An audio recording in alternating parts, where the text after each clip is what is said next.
Now, despite the presence of security force, Mongbung village in Jiribam district has turned into a battleground. Kuki militants launched an indiscriminate attack on the Maitai village last night around 8:30 p.m. In response, combined security forces initiated a search operation in this area. SKTV Jiribam correspondent Roshimala Sagapam brings you a report.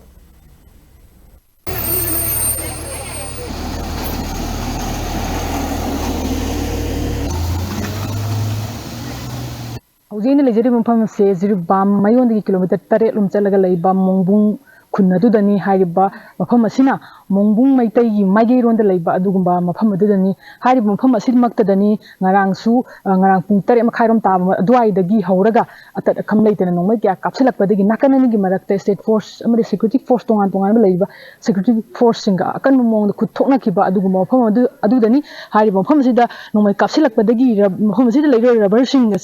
asida su pambi sing asida su nongmai maruna pan badagi hojing ningda uriba angau ban rubber gi adugumba mahi sing aduni hojing ningda uri basi lakle wafam di hairi bom mafam asida matam kya gi mamang dagi tha kya gi mamang dagi horoga kuki khulai paibasina nongmai kapsilak gi thabak si letana chathari amarondana state force amadi tongan ba security force sing nasu mafam sing asida search operation na sing ba tongan ba combine gi oiba adugumba thibu humba gi thabak kya am chatharabasu nongmai kapsan bagi thabakti nongma gi handhabagi mamidi khunja sing na ta di hairi hiramasi gi matangda khunja sing na thamakpo wafam su mayam taminasi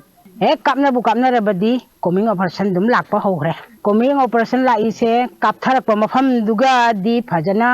duty tawbiba deploy tawbiba adu dina te khoina pamjada ba hoi moina pamjaba budi oramba jai mogi air di thamgre adu air thamaga su air thamiba kangu se leina kari gino ba khoiram da kapthara ise masigi question sidi tawbide ba kanamtana onjal laga akhoi gi meite gi khunda coming ane dum tawlai re coming che tawraga phagi sanaraga akhoi gi kapna base sangda kothana chalan bigi hairi brava karino ba akhoi gi government pambiri se government na jengchen bi mieng changbi da basi so khoi yam pinja de hauji morbung da leinari ba condition je jam mong sa da ba condition da leinari atop lam na lekaina mateng pang basi natana akhoi gi government gi side tagi akhoi morbung gi tawri ba condition se kamai tawri ge haibase kari chana hingino kari thaga leino haibase su kanam jeng birakri ba hojik pa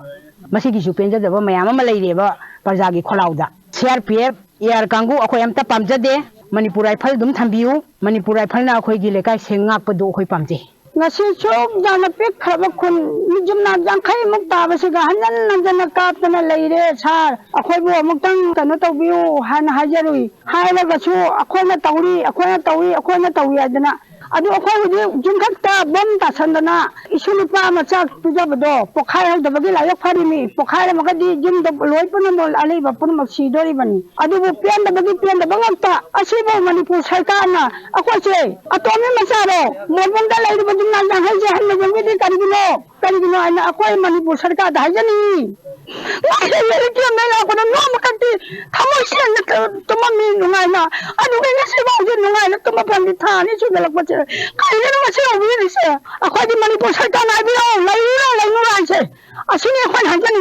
Kuthona raba matung ngasi ayuk tagi horaga mafam asida search operation na singba combined security force sing oiba adugumba thibu humba gi thabak chathare lakli bo fam di hariba khunna sida tatana nongmai kapsilak pa bom kapsilak pa sing asina tatana tholak pa na mafam asida leiba khunja singna Mongbung khun asi lanbung amagum oire hairi loinana central force na phawwa ngakna selaga leiba mafam singdagi karamna kuki kulai paiba singna nongmai kapsilak gi thabak sil tatana leptana chatharak libno haiba sidi khunja mayang gi achawu hangama oibagi mathakta hariba central force sing asida kadai ba thajaba ngamgani haibasi khunja mayam ngasi achawu hangama hanglagi paudam jariba Roshimala Sagapam SKTV News Mongbung Jiribam district